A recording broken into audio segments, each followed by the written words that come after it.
नमस्कार मित्रों, आरोग्य जीवन यात्रा में आप सबका स्वागत है। मैं नेचुरोपैथ डॉक्टर राजेश पटेल बोलता हूँ। मैं योगा मास्टर हूँ, योगाचार्य भी हूँ और मैं यहाँ योगाहार पे बातें करता हूँ।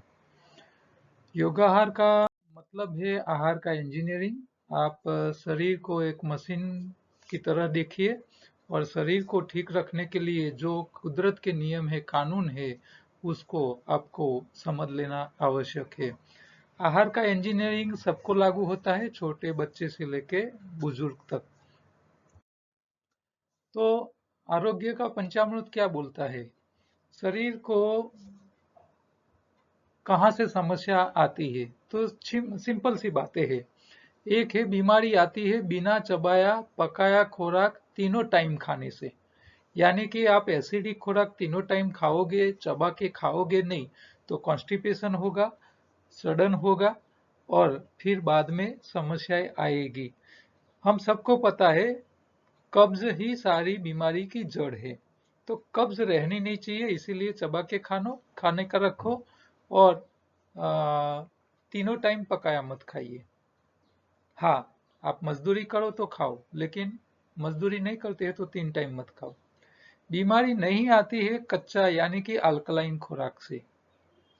तो जो बिना पकाया खुराक है वो अल्कलाइन है। हमारी बॉडी का एटमॉस्फेयर अल्कलाइन रहता है, हमारे ब्लड का जो एटमॉस्फेयर है। तो आप कच्चा खाओगे, अल्कलाइन खाओगे तो बीमारी नहीं आएगी। अच्छा, बीमारी जाती है तो बीमारी आती है कचरे से। शरीर में कचरा इकट्ठा होता है और एसिडिक खुराक से बीमारी आती है। तो कचरा निकालो तो बीमारी चली जाएगी। कचरा निकालने का काम कौन करेगा? तो उपवास, फास्टिंग, इंटरमीडिएट फास्टिंग हर रोज कीजिए। एक टाइम का उपवास हर रोज कर लीजिए, तो आपके शरीर में कचरे के कारण जो बीमारी आई है वो निकल जाएगी। अच्छा, दूसरी बीमारी होती है पोषक तत्वों के अभाव की। वहां कचरा जिम्मेदार नहीं है। तो जहां पोषक तत्वों के अभाव की जो बीमारी है, उसके लिए आपको खुराक में पोषक तत्व शामिल करने पड़ेंगे। तो बीमारी निकालने के दो रास्ते हैं, कचरा निकालो या पोषक तत्व की कमियां पूरी कीजिए। रोग से बचने के लिए शरीर में कचरा इकट्ठा नहीं होना चाहिए, यानी कि कॉन्स्टिपेशन नहीं रहना चाहिए। तो उसके लिए एनिमा रोज लिया करो, हर रोज सादे पानी का एनिमा रोज ले सकते हैं। या तो मल शुद्धि पाउडर का प्रयोग करो जो आपकी आंतों को साफ रखेगा। मल शुद्धि हर 2 दिन में या 3 दिन में एक बार ले सकते हो, एनिमा नहीं लो तो। और डेयरी प्रोडक्ट जब बीमारी आए तब तुरंत छोड़ दो, क्योंकि डेयरी प्रोडक्ट कफ पित्त वायु बढ़ाता है। आपको ये ध्यान रखना है। तो ये पंचामृत है, 5 बातें हैं आरोग्य के हिसाब से। तो ये योगाहार जो है वो समझने के लिए जो नए हैं उनको मैं बोलूंगा, वो हमारी यूट्यूब चैनल पे जाए। उसकी लिंक चाहिए तो मेरा नंबर यहाँ लिखा हुआ ही है, आप उसके ऊपर हेलो हाई कीजिए, आपको एक रिटर्न मैसेज आएगा। इसमें पूरे कोर्स की वीडियो की लिंक, पूरे प्लेलिस्ट मिल जाएगा। आप सारी वीडियो एक एक करके देख सकते हो। एनडीएस आरोग्य जीवन यात्रा में आज का एक प्रश्न आया है। एक भाई ने पूछा है, साहब हमारे शरीर में जीवाणु सही में होते हैं? क्योंकि ये दिख नहीं सकते हैं हम। ये कोरोना के नाम से जो हाव चल रहा है, तो कई लोगों को शंका है कि शरीर में सही में, हमारे शरीर में दूसरे जीवाणु होते हैं क्या? तो यहाँ एक दो नहीं होते हैं। कितने होते हैं? हमारे शरीर में 100 ट्रिलियन, हमारा शरीर 100 ट्रिलियन कोशिकाओं से बना है, यानी कि सेल से बना है। तो पहले तो ट्रिलियन क्या है उसको समझो। तो 1 मिलियन बराबर 10 लाख होता है। 1 बिलियन बराबर 100 करोड़ होता है। तो मिलियन और बिलियन में कितना फर्क हो गया? 1 मिलियन 100 लाख और 1 बिलियन 100 करोड़ जितना होता है। और 100 मिलियन तो 1 बिलियन के बराबर होता है। 1000 मिलियन बराबर 1 बिलियन होता है, और उसके हिसाब से ट्रिलियन, तो 100 ट्रिलियन कोशिकाएं आप काउंट ही नहीं कर सकते, इतनी कोशिकाओं हमारे शरीर में है। अब आप इसमें देखिए, तो इसमें से करीब 100 ट्रिलियन में से 90 ट्रिलियन बैक्टीरिया, वायरस, प्रोटोजोआ और फंगस या अन्य एक कोशिकाएं जीव के रूप में होते हैं। कितने होते हैं? तो हमारे शरीर में बैक्टीरिया, फंगस, वायरस, ये सारे जीव हमारे साथ जीते हैं। ये आईब्रो का एक बाल है, उसको खींच लो और उसको माइक्रोस्कोप में आप रख के देखो, तो अबजो बैक्टीरिया, फंगस या वायरस इसके साथ चिपके हुए हैं। हमारे चमड़ी के एक एक सेल के साथ ये सब लगे हुए हैं और साथ में जी रहे हैं।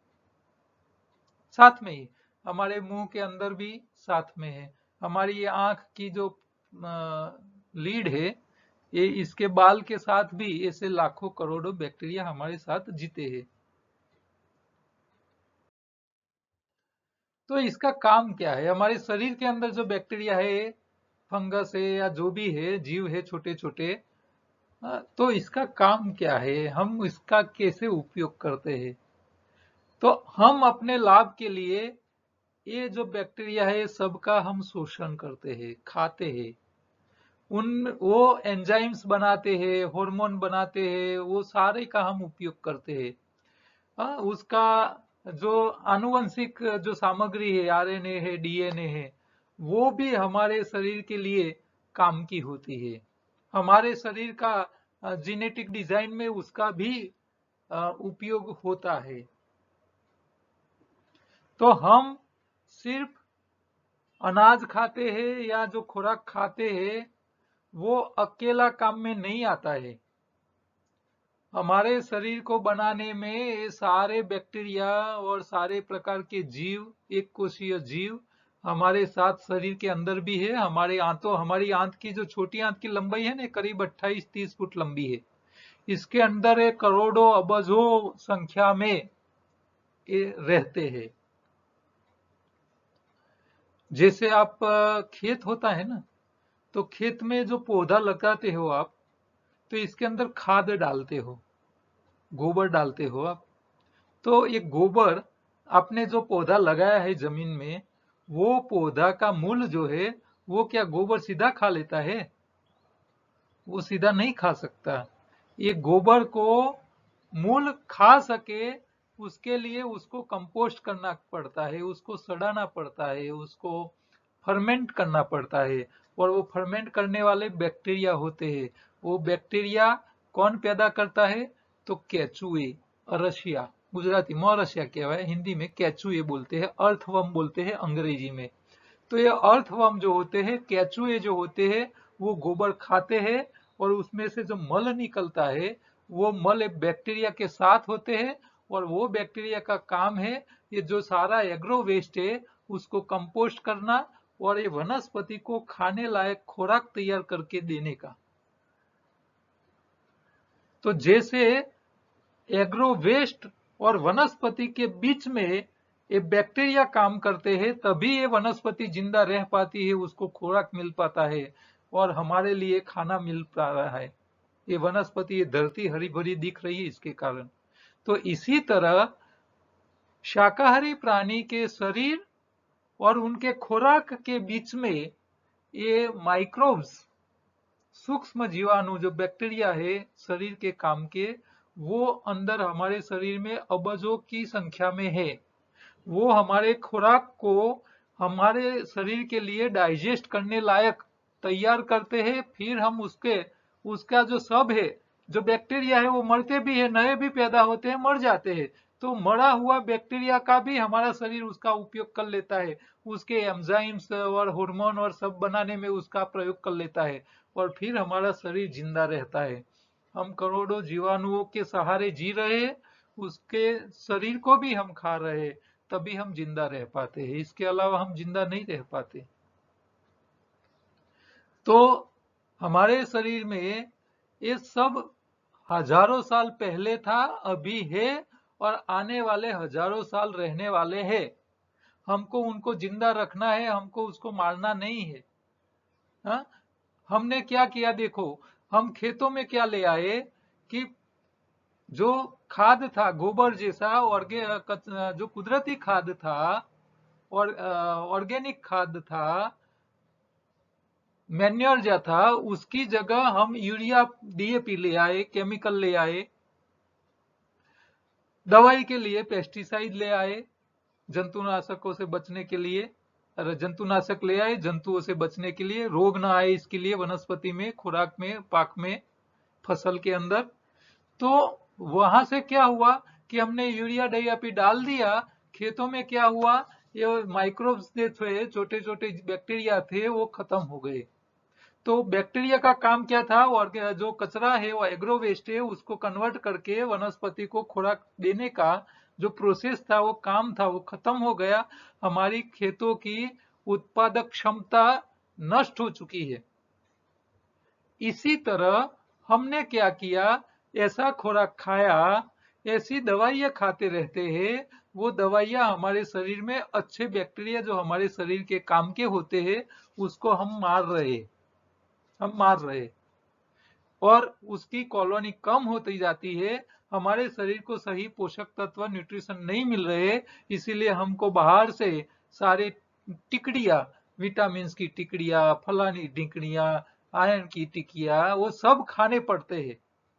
खुराक खाते हैं फिर भी, हम दूध पीते हैं फिर भी कैल्शियम की टिकड़ी खानी पड़ती है। क्यों? क्योंकि ये दूध में से कैल्शियम को अलग निकाल के शरीर को शोषण करे, इस प्रकार का फॉर्मेशन करने वाले बैक्टीरिया ही हमारे शरीर में नष्ट है, काम ही नहीं कर रहे, उसकी संख्या कम है। इसीलिए हमको दूध पीने के बावजूद हमको हमारी हड्डियों में कैल्शियम नहीं मिल रहा है, हड्डियां सॉफ्ट हो चुकी है। मैंने ऐसे डॉक्टर देखे हैं जो चले, गाड़ी चलाए, और शहर में, सिटी में गाड़ी चलाते हो, और मान लो रास्ते में आगे रिक्शा आ गई अचानक और उसको गाड़ी को ब्रेक लगानी पड़े, तो वो ब्रेक लगाने के टाइम उसकी हड्डी के टुकड़े हो जाए, ऐसे सॉफ्ट हो गए हुए।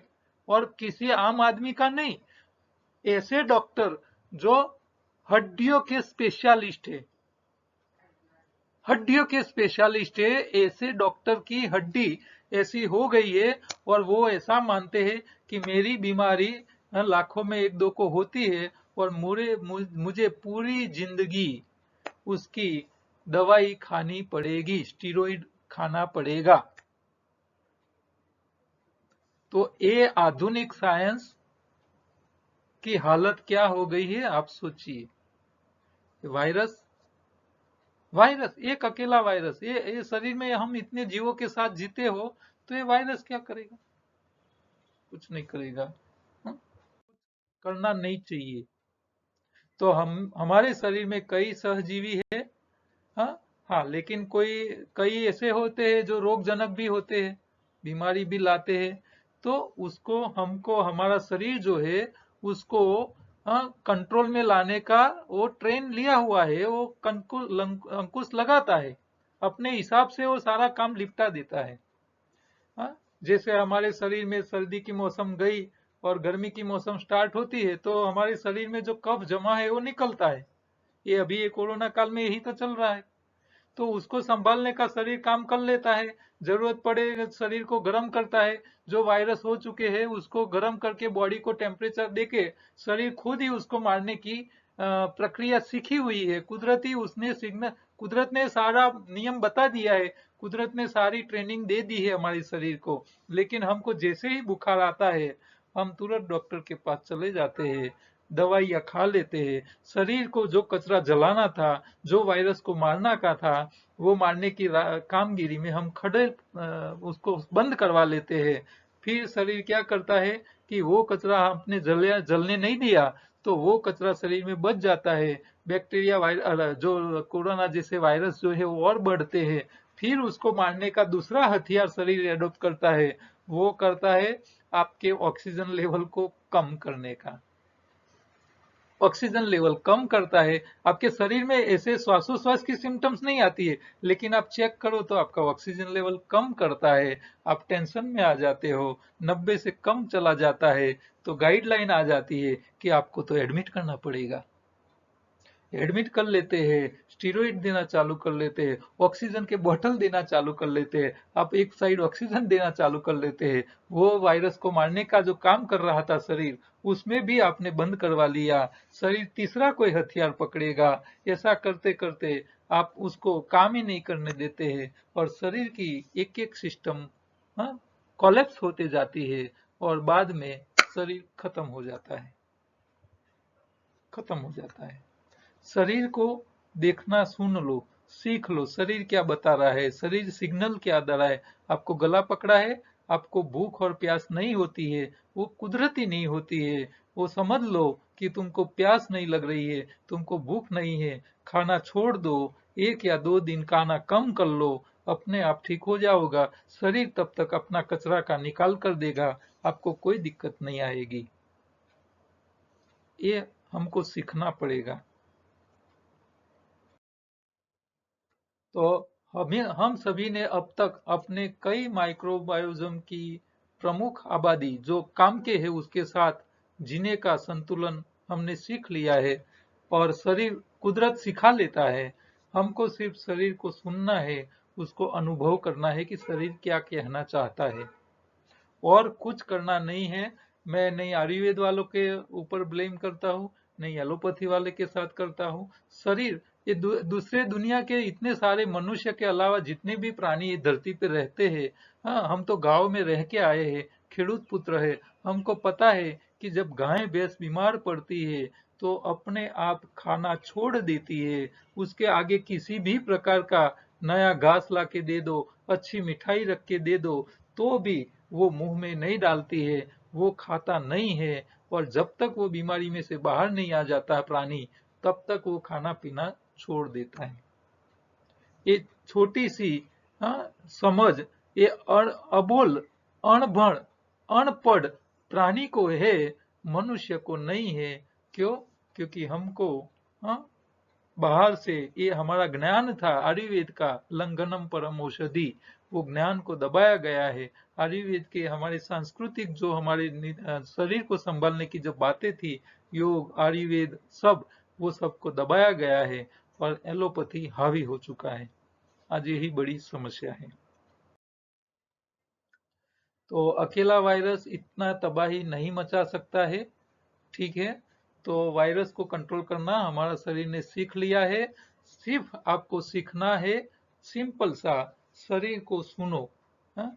और ये उपवास के ऊपर, हाँ, जापान के साइंटिस्ट एक था, उन्होंने ऑटोफेगी नाम का एक पूरा रिसर्च किया। ऑटोफोगी मतलब आप शरीर को खाना मत दो, तो शरीर अपने शरीर शरीर के जो बिना काम की चीजें है उसको खा जाता है, उसका नष्ट करता है, और शरीर का कचरा निकाल देता है, शरीर की सफाई कर लेता है, और कैंसर जैसी बीमारी में से व्यक्ति बच सकता है, बाहर आ सकता है। ऐसा संशोधन किया, उनको दुनिया वालों ने इकट्ठा होकर नोबेल पुरस्कार दिया है। और हमारे ही देश की ये लंघनम परम औषधि वाली हमारी आयुर्वेद की जो पहली सेंटेंस है शरीर को समझने की और शरीर में से बीमारी बाहर लाने की, ये बात हम साइंटिफिकली प्रूव नहीं कर पाए, दुनिया के सामने नहीं रख पाए हैं, और वो नोबेल पुरस्कार जापानीज ले गया है। हमारे हमारे आयुर्वेद को बहुत काम करने का बाकी है अभी। अभी हम झगड़ेंगे तो कुछ नहीं होगा। जैसे एलोपैथी रिसर्च करता है और अपनी दवाइयों को दुनिया के देशों पे थोप सकता है, इसी तरह आयुर्वेद क्यों नहीं कर सकता? उसको करना पड़ेगा, तभी आप उसके सामने आंख मिला पाओगे, और लोग आपके ऊपर भरोसा तभी करेंगे जब आप उसको डॉक्यूमेंट्स करके दोगे। सरकारें तैयार होगी, सरकार इसकी पॉलिसी बनाएगी, मान्यता देगी, तभी होने वाला है, इससे पहले नहीं होने वाला है। लेकिन मैं तो क्या बोलता हूँ, आप अपने शरीर को संभालना सीख लो। मैं तो बोलता हूँ नहीं, आपको आयुर्वेद वाले के पास जाने की जरूरत पड़नी चाहिए, नहीं एलोपैथी वाले के पास, किसी के पास जाने की जरूरत नहीं। आपके शरीर को आप खुद संभालना सीख लो। हाँ, किसी के ऊपर, वो अपनी अपनी जगह सही है जो भी है। हाँ, आयुर्वेद की आज दशा है तो डॉक्टर्स की अपनी गलतियां है, क्योंकि सारे डॉक्टर्स एलोपैथी की ही प्रैक्टिस कर रहे हैं, आयुर्वेद को तो साइड पे रख दिया है। किसी ने उसको अच्छा करने के लिए आज तक के जितने आयुर्वेदिक डॉक्टर हो चुके हैं, कोई किसी ने रिसर्च में आगे बढ़े ही नहीं। हाँ, हाँ, सब डॉक्टर्स हो गए, पैसे कमाने लग गए हैं। यही तो हमारी गलतियां है। एलोपैथी आज इतना हावी क्यों है? क्योंकि हमारी हमारी भूल है, हमारी गलतियां थी। हमको जो उसको साइंटिफिक मोड देना चाहिए, हम नहीं दे पाए।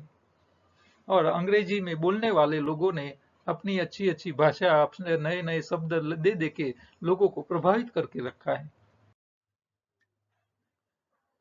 तो शरीर चुनौती का सामना करने का तरीका ढूंढता है हर समय, और हम ऐसे करने के लिए पहले से ही सशक्त है। सिर्फ हमको शरीर को देखना सीखना पड़ेगा। आपका शरीर क्या बोल रहा है वो आप देखना शुरू कर लो, समझना चालू कर लो। वायरस को वश में करें और सह अस्तित्व इसके साथ जीने का सीख लीजिए। हाँ, आप उसको दूर करने जाओगे तो साथ में आपके अच्छे जो काम के बैक्टीरिया है, शरीर के अच्छे जो जीवाणु है, वो भी आप मारोगे, और शरीर में समस्या बढ़ने वाली है, कम होने वाली नहीं। तो हमारे आयुर्वेद के आयुर्वेद ने वायरस जैसी बीमारियों से बचने के लिए अद्भुत हथियार ढूंढ के रखे हैं, और कॉमन है। इसके लिए किसी को प्रिस्क्राइब करने की जरूरत नहीं है। तुलसी है, हल्दी है, अदरक है। हाँ, ये सारी चीजें क्या है, हमारे नाश्ते, हमारे शरीर किचन के अंदर ये मरी मसाले में हाजिर है। हाँ, उसके लिए आपको कोई पढ़ाई नहीं करनी है। हाँ, ये सब है, तो इसका प्रयोग कीजिए। हमने उसी के लिए तुलसी, हल्दी और अदरक, ये तीनों का एक्सट्रैक्ट निकाला है। एक्सट्रैक्ट अर्क नहीं है, एक्सट्रैक्ट है। और ये अर्क से 10 गुना स्ट्रांग होता है। उसका ड्रॉप बनाया है। आपको जब भी ऐसा लगे गला पकड़ा है, कुछ लगा है, आप इसके सिर्फ 2 ड्रॉप, आधे ग्लास पानी में 2-2 ड्रॉप डाल दीजिए। आपके शरीर में कफ और वायु करने वाले सारे प्रकार के वायरस को वो खत्म कर लेगा, आपको राहत करेगा। लेकिन आपको ये समझना है कि शरीर में कचरा बढ़ता है तब समस्या आती है। समस्या से बचने के लिए आप ये हथियार का उपयोग करो, लेकिन हर रोज करना पड़े हथियार का, तो फिर कहीं आप गड़बड़ी कर रहे हो। हाँ, तो ये हमारा तुलसी का जो ड्रॉप है, तुलसी अदरक का, इतना स्ट्रांग है कि सालों पुरानी खांसी, हाँ, सिर्फ 3 दिन में 2-2 ड्रॉप सुबह शाम, और बहुत ज्यादा है तो 3 टाइम, इससे ज्यादा लेने की जरूरत नहीं पड़ती है, 2-3 दिन में ही उसको खत्म कर लेती है। लेकिन आपको हर रोज ये लेना पड़े तो फिर आप कहीं गलती करते हैं, वो भी ध्यान रखें। मैं यहाँ दवाई के प्रमोशन के लिए बातें नहीं करता हूँ, लेकिन आपको थोड़ी राहत करने के लिए ये चीज काम में आ सकती है। आप ये हमारे पास से मंगवा सकते हो। ज्यादा लोगे तो इसमें भी गर्मी हो जाएगी, शरीर में पित्त बढ़ जाएगा। खवाए એવું मास्क અને मोजा। हाँ, क्रिएटिव माइंड है सारे लोग हैं हमारे देश में, कि ये मास्क भी बना देते हैं रोटी का। तो मास्क इतना मगज में घुस गया है कि रोटी तक आ गया है। तो जो लोग कोरोना पेशेंट हो चुके हैं उसके शरीर में रिकवरी लाने के लिए, हाँ, ये पूरी हमने किट बनाई है। आपके शरीर में जो सिस्टम्स में गड़बड़ी हो चुकी है उसको आप रिकवरी ले आइए। इसके लिए सारी काम की चीजें हमने इकट्ठा कर ली है। तो इसका आप प्रयोग कीजिए, आप जल्दी रिकवर हो जाओगे। अपने शरीर में से जो बिगड़ी हुई है सिस्टम, वो जल्दी ठीक हो जाएगी। तो योगाहार, ये सारी सफाई, शरीर का खुराक और सावधानी, ये 3 मुद्दे पे ही बेज है। इसीलिए ये आहार का इंजीनियरिंग आपको समझना है। और ये पूरा चार्ट यही बातें समझाता है कि शरीर में कहाँ कचरा इकट्ठा होता है, शरीर को कौन सा खुराक देना चाहिए, किस टाइप का देना चाहिए, किस प्रकार देना चाहिए, अल्कलाइन देना चाहिए, एसिडिक देना चाहिए, और आप जो स्वाद खा रहे हो वो भी क्या काम करते हैं, वो सारी बातें एक ही चित्र में मैंने बताई हुई है। तो ये चित्र आप मेमोराइज कर लीजिए। आपको हर रोज इससे पता चलेगा कि मैं कहाँ कहाँ गड़बड़ी कर रहा हूँ। तो ये योगाहार को समझने के लिए ई बुक अवेलेबल है किंडल अमेजोन पे। जो लोग एब्रोड रहते हैं उनके लिए ये अच्छा मौका है। और ये फूड विथ लाइफ की दूसरी हमारी यूट्यूब चैनल है, जिसके अंदर आपको अच्छी अच्छी खाने पीने की चीजें मिल जाएगी। और ये छोटा सा मैसेज आप कहीं कुछ प्रिंट करवाते हैं तो इसके साथ जोड़ दीजिए, लोगों को ये योगाहार की माहिती मिल जाएगी। वो व्हाट्सएप करेगी तो तुरंत उसको लिंक मिल जाएगी। वो वीडियो देखेगा तो खुद अपने शरीर का इंजीनियर बन जाएगा। ठीक है। तो हमारा आप लोगों को शरीर के इंजीनियर बनाने की जो हमारी आरोग्य जीवन यात्रा चलती है वो चलेगी। कल दोबारा दूसरे प्रश्नों के साथ मिलेंगे। तब तक नमस्कार।